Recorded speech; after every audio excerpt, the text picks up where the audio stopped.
Hello అండి. చూశారు కదా, సమ్మర్ వస్తుంది. మనకి ఇష్టమైన ఫ్లవర్స్ ఉన్నాయి కదా, అవేంటో మీకు ఇప్పుడు అది తమ్మునేలు చూసేపాటికి అర్థమయ్యే ఉంటుంది. వాటిని మనం ఎలా పాటింగ్ చేసుకోవాలంటే మొక్కలు ఎలా నాటుకోవాలి అని చెప్పి నేను గార్డెన్లో నర్సరీలో ఒకటి కొనుక్కొచ్చానండి. కొనుక్కొచ్చి ఇలా టబ్కి హోల్స్ పెట్టానండి వాటర్ పోవడానికి. దానిపైన కుండ పెంకులు కానీ లేకపోతే కొబ్బరి చిప్ప పెంకులు కానీ పెడితే కనుక వాటరు ఫ్రీగా ఫ్లో అవుతుంది. మళ్ళీ నా గార్డెన్లో ఉన్న ఎండాకులు అలాంటి ఎండిపోయిన ఆకులు కానీ అలాంటివి ఉన్నా కూడా అవన్నీ ఇలా అడుగును పెడితే కనుక వాటర్ ఫ్రీగా ఫ్లో అవుతూ ఉంటుంది. మొక్క బాగా ఎదుగుతుంది. వాటిల్లో గ్యాప్ ఉంటాయి కదా, అప్పుడు మొక్క కూడా బాగా ఎదుగుతుంది. ఇది కంపోస్ట్ అండి.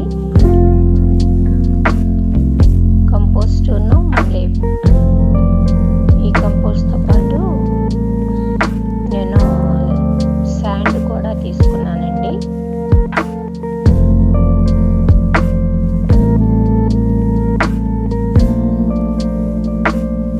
అది మట్టి కూడా తీసుకున్నాను. ఈ రెండు కలిపి బాగా కలిపేసేసి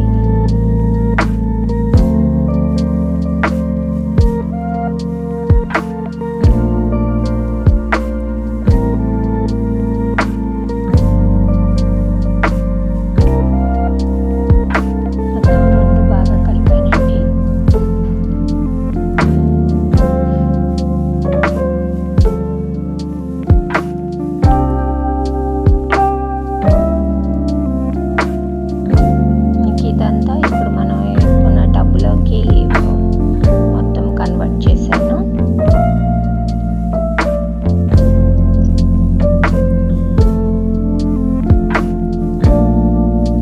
ఇప్పుడు తెచ్చుకున్న ప్లాంట్ని దానిలో పెట్టానండి. అది పైన కవర్ అంతా తీసేసి దానిలో నాటాను.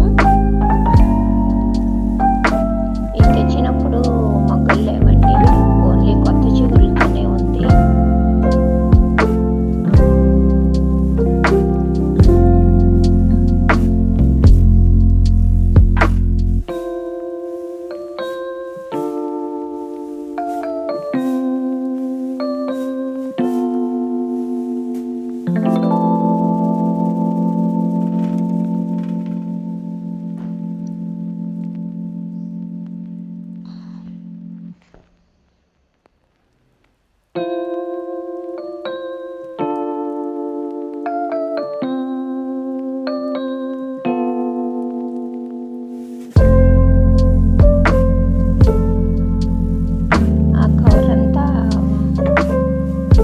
కవర్ అంతా తీసేసి దాన్ని